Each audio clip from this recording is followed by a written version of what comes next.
Good afternoon, everybody. My name is Nelson Santino. I'll be your host today for this Creating Valuable PI Free User Data, sponsored by BSI, part of our webinar series as we discuss how to use our technology to improve, our, multi-factor authentication conditions and to empower other business elements out in the world. Just to tell you a little bit about Biometric Signature ID, our sponsors today, we have about 280 customers with 2 million users around the globe with 100 million authentications plus.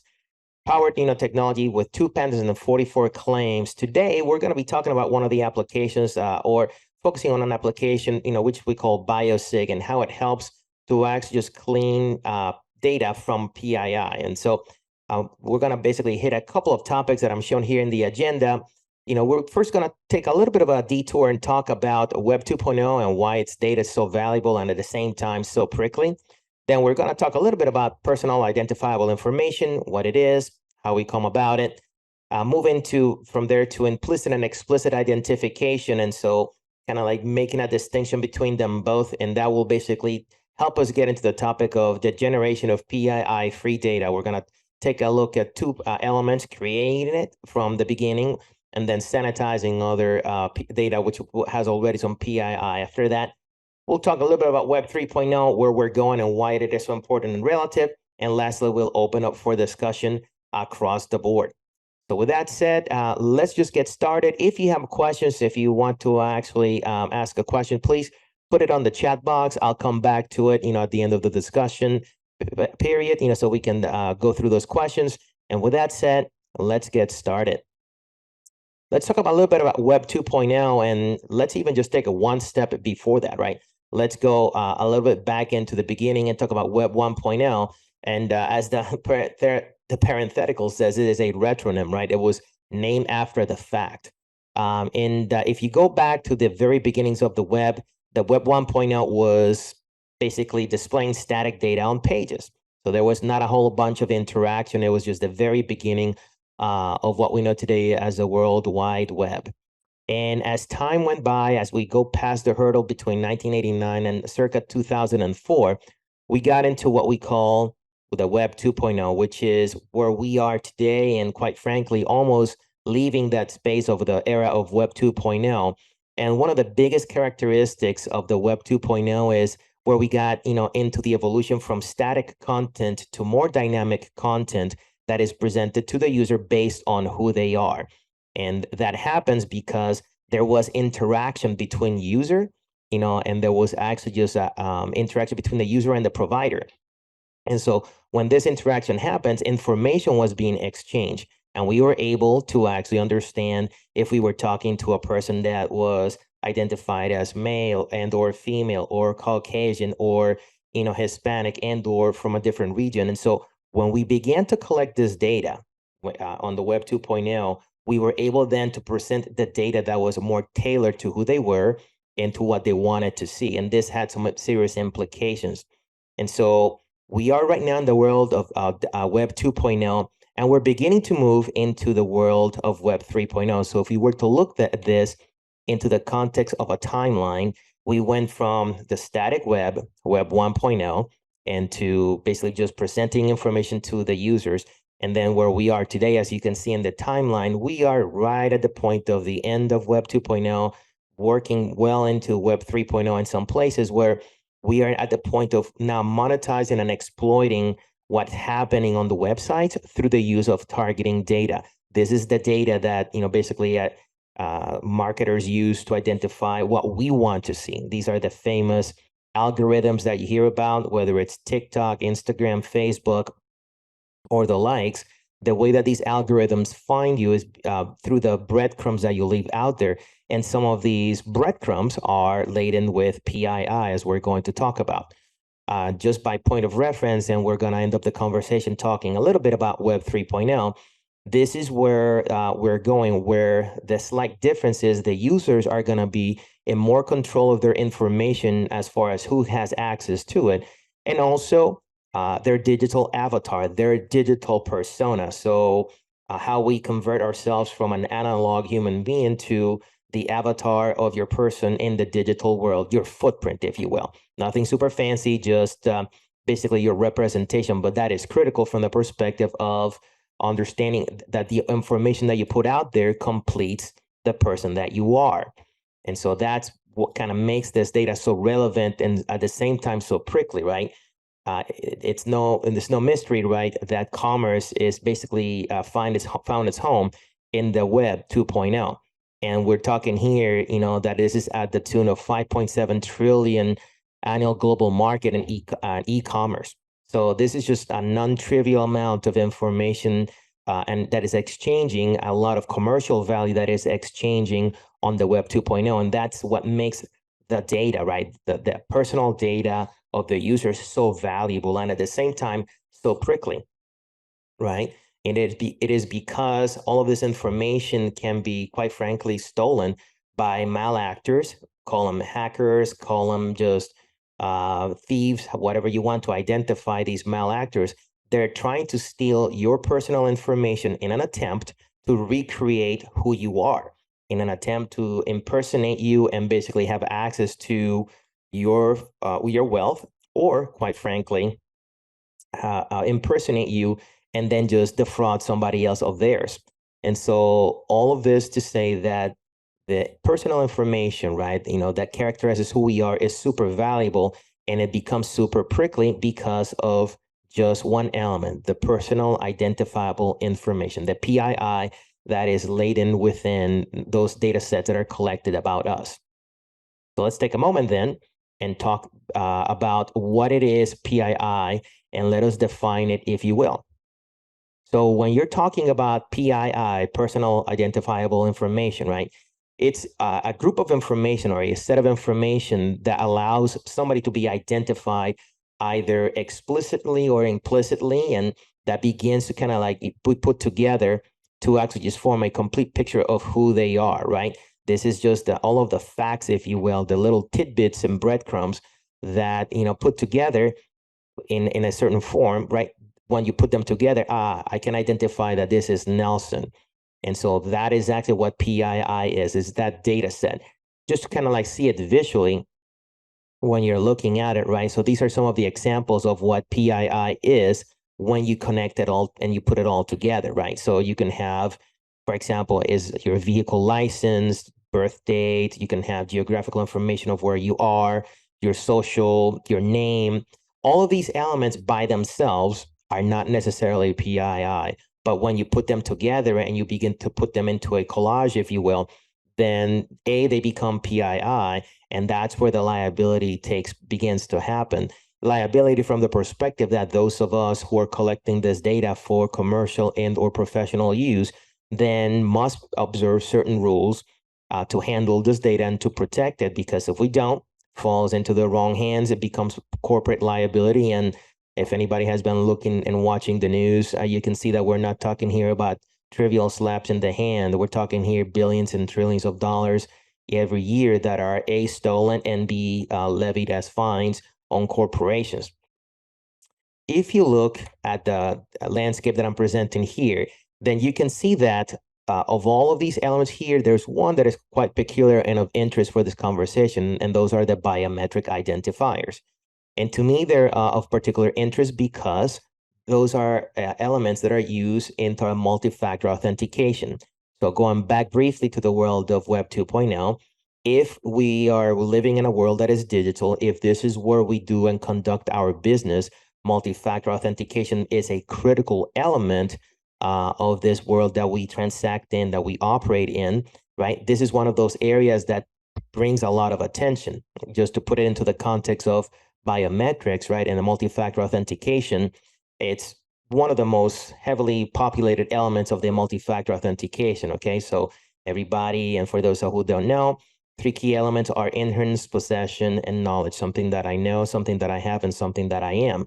And biometrics, as you can see, has a fairly large population of these elements that basically substantiate or meet the requirements for MFA.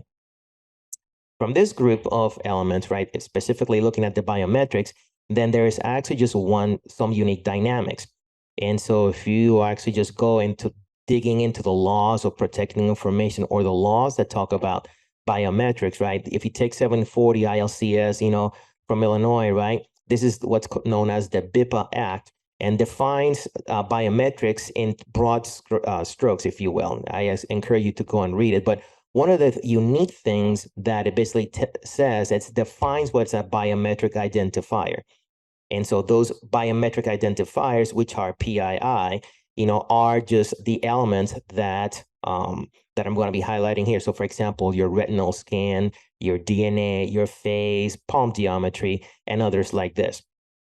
This is unique in that these elements by themselves are used to identify you and also become part of your PII profile. And because they're used in multi-factor authentication, they'll be exposed to and in connection to several other pieces of data that can be used to basically put the picture together of who you are.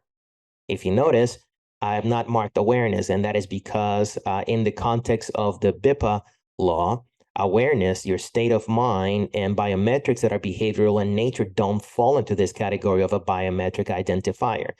And so you can see there, that biometric identifiers do not include writing samples, written signatures. So if you're working with within multi-factor authentication, if you're working with behavioral biometrics, and in the unique case, we're talking here about awareness and or state of mind behavioral biometrics, you actually just have a good chance of being able to avoid the prickliness of collecting or handling PII.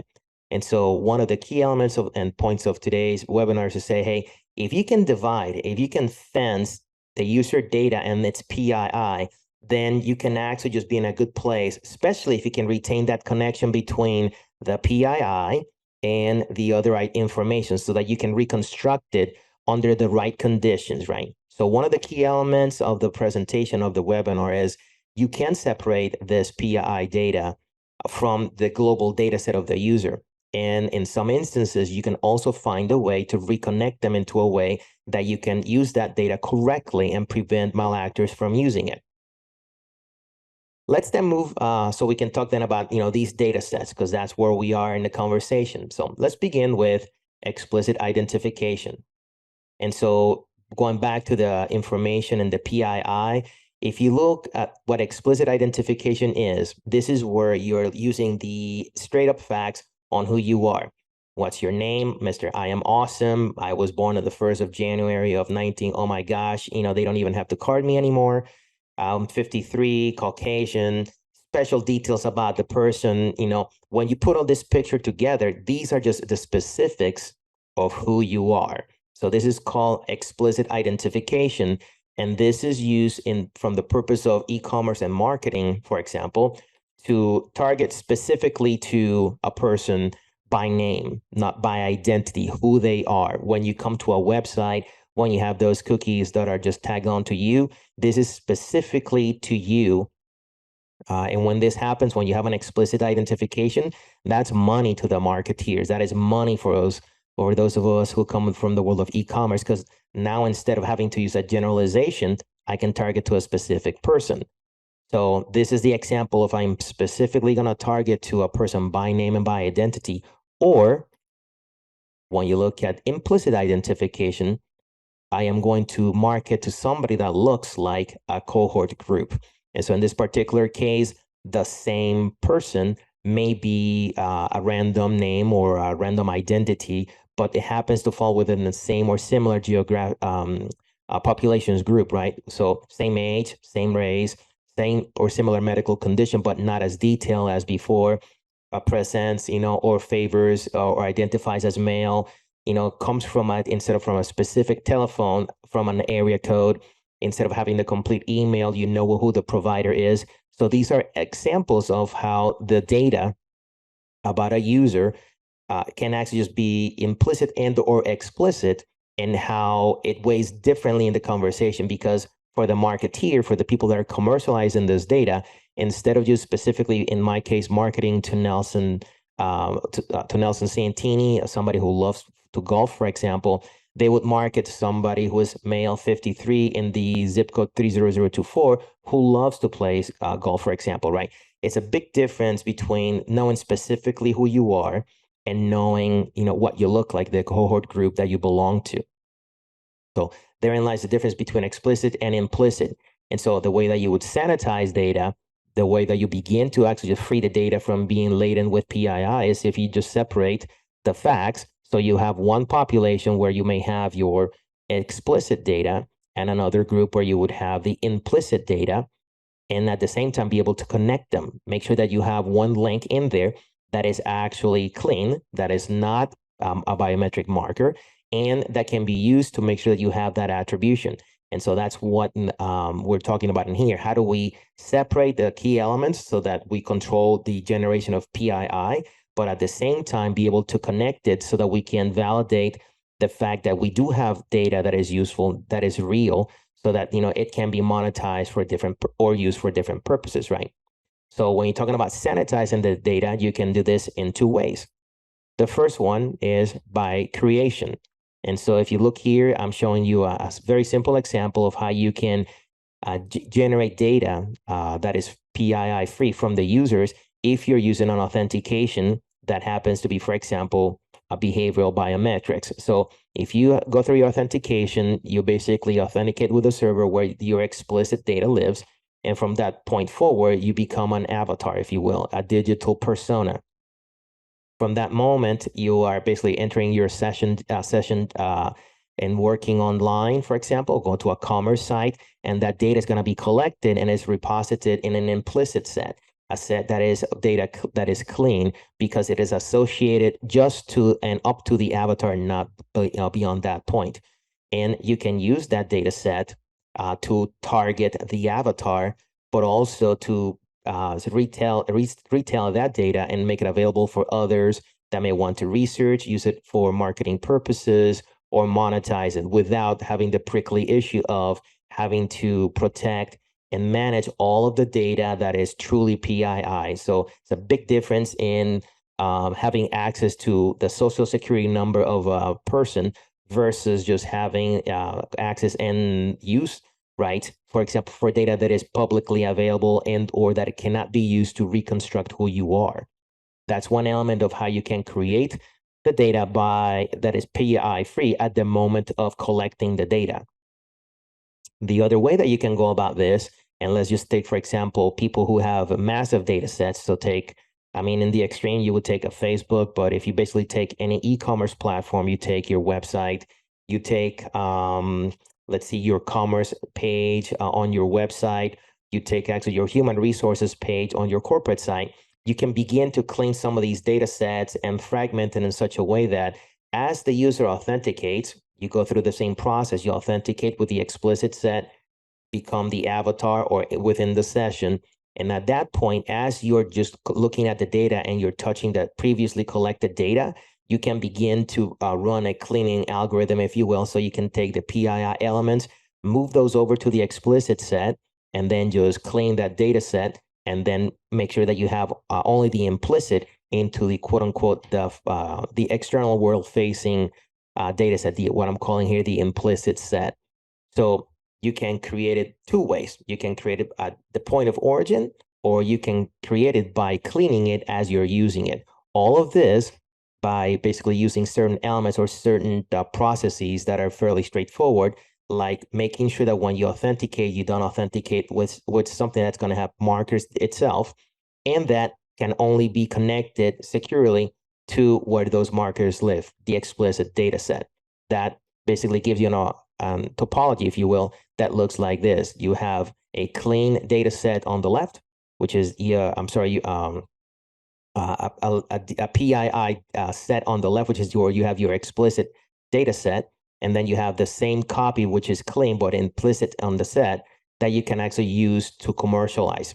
And again, this gives you some incredible flexibility. If you have a data set of 7 million records, for example, imagine that you can on one side use that data to resell it or to use it for folks who are interested in data. It's clean. You can use it beyond the customers that gave you that information, or on the other end, specifically and by rights only to the users that those customers prefer as we get more and more into the world of Web 3.0.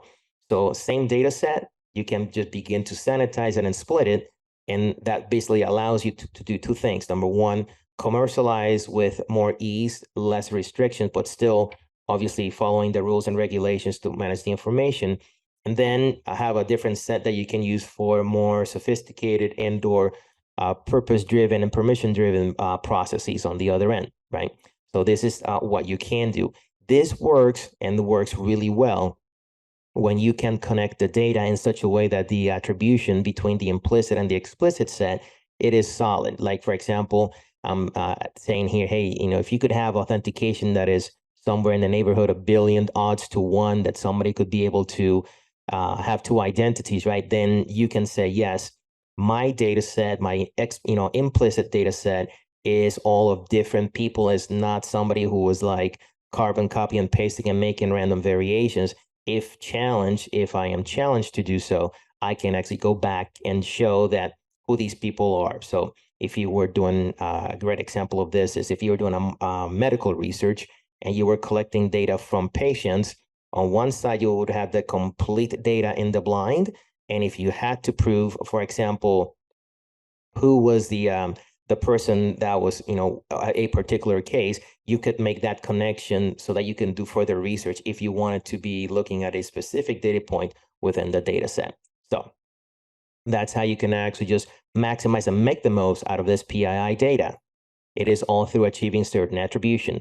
And so going back and just doing a quick reminder on what the previous diagram looks like, instead of having a person at the center, imagine that you would have in there just like a black hole, and then that black hole would be connected to an authentication tool. In this particular case, take, for example, the BSI authentication method for multi-factor authentication. All of the other factors would be connected, but making that connection would still be in the blind because the data, the PII, would not go past where BSI is. It's actually behind it. You wouldn't see it here because you cannot connect it to the user, right? So this presents that ability to maintain those data sets separate, but at the same time be able to connect them. So just to tell you how could we do that? It's a simple process, again, through multi-factor authentication, no different than what it's available in the market today. In the bottom, I'm showing you examples of multi-factor authentication where you could use, again, your your biometric markers like walking, retina, fingerprints, and the likes. Still something that I have, something that I know, your password, and, for example, your YubiKey, or the alternative that I'm presenting here that allows you to break away from having PII is just everything just on one element where your data would be managed and/or authenticated through awareness, through something that you can do, the ability to do a signature or a written password, which is just not a biometric marker. And so we get back to the point of like, what does this all mean and why is this relevant? Well, back to the point we were talking about, we were saying that the economy online is $5.7 trillion globally and only growing. And it's all driven by data and by the interaction of the users, right? If you want to play in this marketplace, you have to prove to the authorities that you're protecting the data.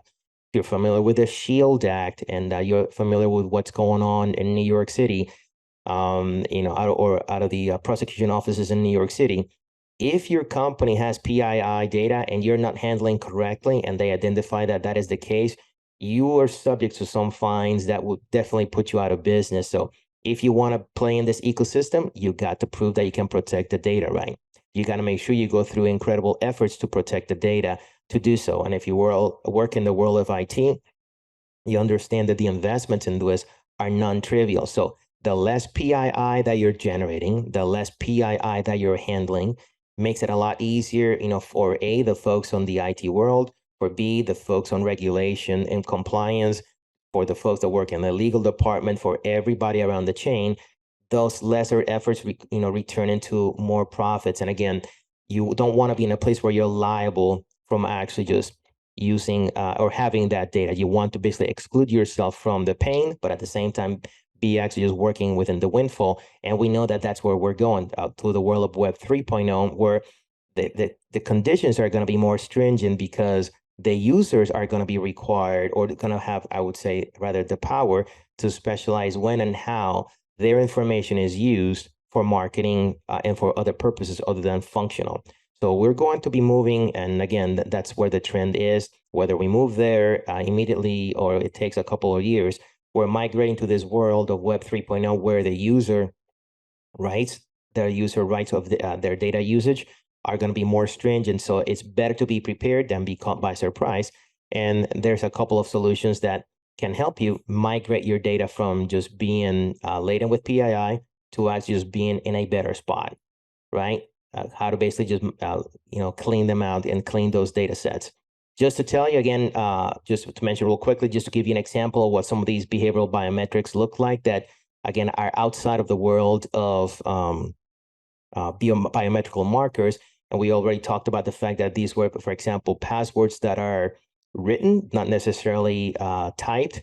There's an example here of technology that happens to be sponsored by BSI, but others in the marketplace are there as well, where you can write a password as simple as these 4 letters over here.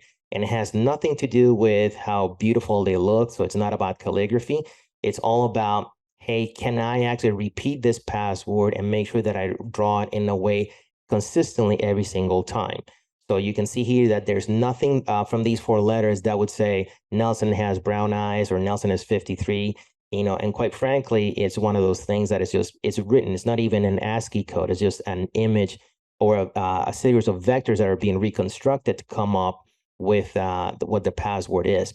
So again, being PII free, the odds of hacking them being so high into the billions to 1, this happens to be an example of a strong password that basically allows you to free your PII from the data. Again, not that it has to be pretty, but you can have these 3 passwords be created by 3 different people, and it's not about comparing them in how pretty they look or how close that they are. It's actually something that is completely different. It all hinges about how the password is put together, how it's built as if it were almost like a puzzle, how the image is put together, how many strokes does it take, what's the speed of attack, what is the angle that you use to write these letters. That becomes a puzzle that is really, really hard to replicate. And at the same time, it's something that is unique to you. So I can share my password with you. You can use the same password. We're all going to be actually just building it in a different way. So we will not be able to authenticate for the other, right? And again, that goes back into I can create the PI data in the blind and at the same time create that attribution.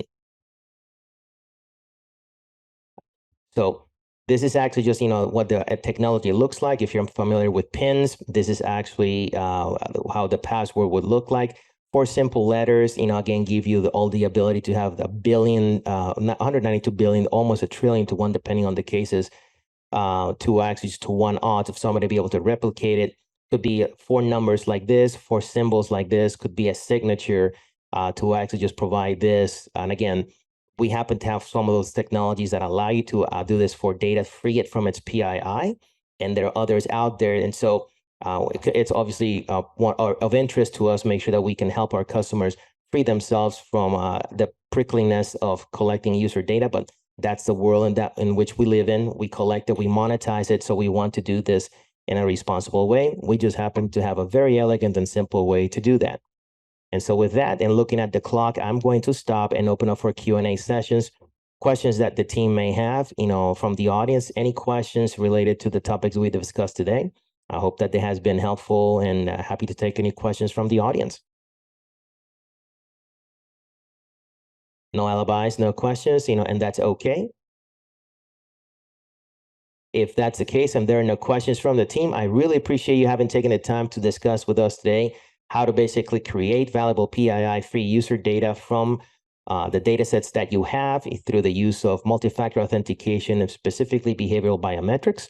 My name is Nelson Santini, the Chief Revenue Officer for Biometric Signature ID. I appreciate your time. If you have any questions, please make sure that you send them to me at nelson.santini@biosig-id.com or visit our website, drop a comment, and don't forget to visit if you want to download the presentation or watch the video of the presentation today.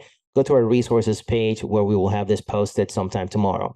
With that said, and if there's no other questions, I appreciate your time today, finishing on time at time 2:33 in the afternoon, Eastern Standard Time. Nelson Santini one more time saying thank you so much, and we'll see you next time.